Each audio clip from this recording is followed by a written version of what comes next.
بسم اللہ الرحمن الرحیم۔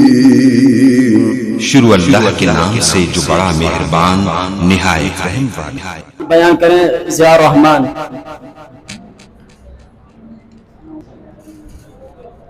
السلام علیکم ورحمۃ اللہ وبرکاتہ۔ وعلیکم السلام ورحمۃ اللہ وبرکاتہ۔ الحمد للہ الذی لم يتخذ ولدا ولم يكن له شریک فی الملک ولم يكن له ولی من الذل وکبرہ تکبیرا، والصلاة والسلام علی سید الانبیاء، اما بعد۔ قال اللہ تبارک وتعالی فی القرآن المجید والفرقان الحمید: انما المؤمنون اخوة فاصلحوا بین اخویکم واتقوا اللہ لعلکم ترحمون۔ وقال النبی صلی اللہ علیہ وسلم: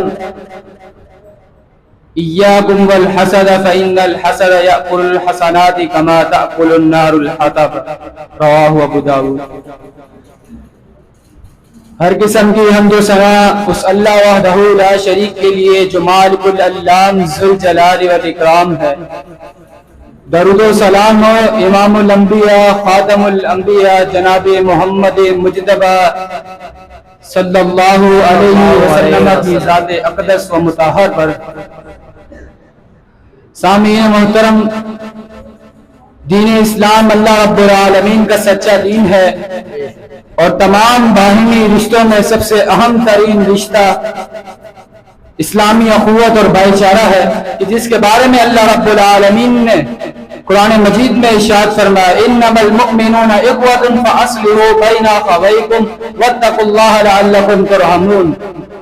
یہ وہ واحد رشتہ ہے جو کل قیامت کے دن بھی قائم و دائم رہے گا۔ اس کے بارے میں بھی اللہ رب العالمین نے سورۃ الزخرف میں ارشاد فرمایا: الاخلاء یومئذ بعضهم لبعض عدو الا المتقین۔ اس دن تمام محبتیں، تمام رشتے، تمام دوستیاں عداوتیں اور دشمنیوں میں بدل جائیں گی، لیکن وہ رشتہ، وہ محبت، وہ دوستی ہمیشہ قائم و دائم رہے گی جو اسلام و تقوی کی بنیاد پر ہوگی۔ اسلامی اخوت کو برقرار رکھنے کے لیے قرآن سنت میں اس کے بہت سے دلائل ملتے ہیں۔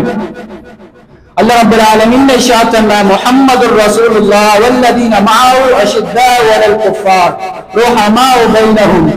نبی علیہ الصلوۃ والسلام کے صحابہ کرام کفار پر سخت تھے اور آپس میں رحم دل تھے، آپس میں بھائی بھائی بن کر رہتے تھے۔ آپ علیہ الصلوۃ والسلام نے انصار و مہاجرین کے درمیان ایسی اسلامی اخوت قائم کی کہ جس کی مثال آج تک دنیا میں کہیں نہیں ملتی۔ میرے بھائیوں، ہر دور میں کافروں نے اور منافقوں نے مسلمانوں کے درمیان اسلامی اخوت کو ختم کرنے کی بڑی محنتیں اور بڑی کوششیں اور سازشیں کی ہیں۔ کہیں لسانی فتنہ کرا کر کے، کہیں رنگ و نسل کی بنیاد پر فتنہ کرا کر کے، اور کہیں مسلمانوں کو مختلف ملکوں اور صوبوں میں بانٹ کر اسلامی اخوت کو نقصان پہنچایا گیا۔ اور افسوس کی بات ہے کہ ہمارے مسلمانوں نے کافروں کی سازشوں کا شکار ہو کر اسلامی اخوت کو ثانی حیثیت دے دی اور آپس میں مختلف گروہ بنا لیے، کہیں زبان کی بنا پر گروہ بنا لیے، کہیں وطن کی بنا پر، کہیں پیشے کی بنا پر، اور کہیں قبیلے اور برادری کی بنا پر اسلامی اخوت کو تقسیم کر دیا گیا۔ اگر ہم اس حدیث پہ نبی علیہ الصلوۃ والسلام کے فرمان پر عمل کر لیں تو ہم ہمیشہ اسلامی اخوت قائم رکھ سکتے ہیں۔ صحیح مسلم کی صحیح روایت، نبی علیہ الصلوۃ والسلام نے امت مسلموں کو مخاطب کر کے فرمایا، پہلی نصیحت فرمائی: لا تحاسدوا، حسد نہ کرو ایک دوسرے سے، کیونکہ حسد ایک ایسا خطرناک گناہ ہے، خطرناک روحانی بیماری ہے، جس کے اندر یہ آ جائے اس کے تمام کے تمام اعمال تباہ و برباد ہو جاتے ہیں۔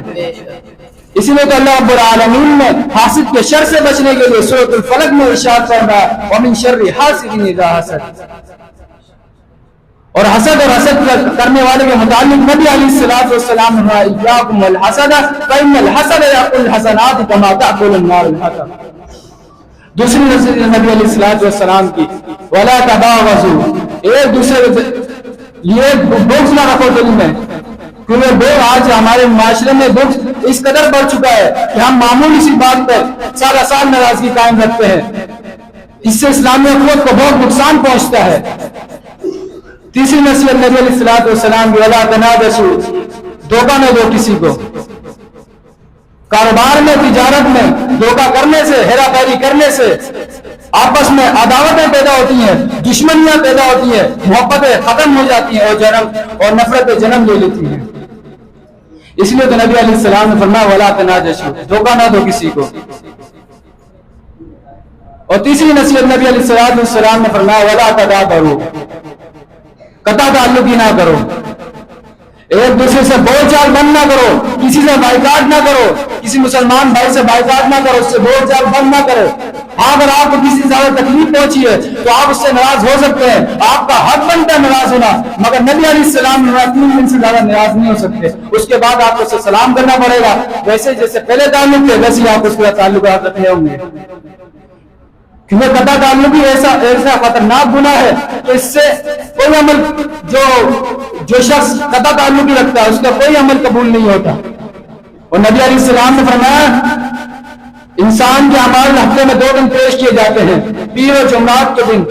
ہر اس شخص کو معاف کر دیا جاتا ہے جو مومن ہوتا ہے، لیکن اس شخص کو معاف نہیں کیا جاتا جو کسی مسلمان بھائی سے ناراض ہوتا ہے.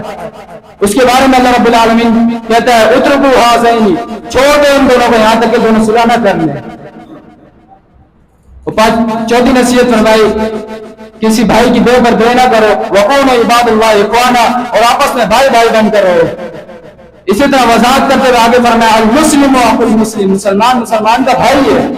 اب آپ ذرا غور کیجئے لفظ بھائی کے اندر ہمارے لیے کتنی بڑی نصیحت ہے. یہ لفظ ہمیں بھائی محبت، الفت، ہمدردی اور خیر خواہی پر ابھارتا ہے. اسی طرح مزید وضاحت کرتے ہوئے فرمایا لا یظلموا، کسی مسلمان بھائی پر ظلم نہ کرو، کیونکہ ظلم ایک ایسا خطرناک گناہ ہے کہ جو شخص کسی شخص پر ظلم کرتا ہے مظلوم کے دل میں ظالم کے خلاف نفرت اور عداوت پیدا ہو جاتی ہے. اس لیے فرمایا کسی پر ظلم نہ کرو.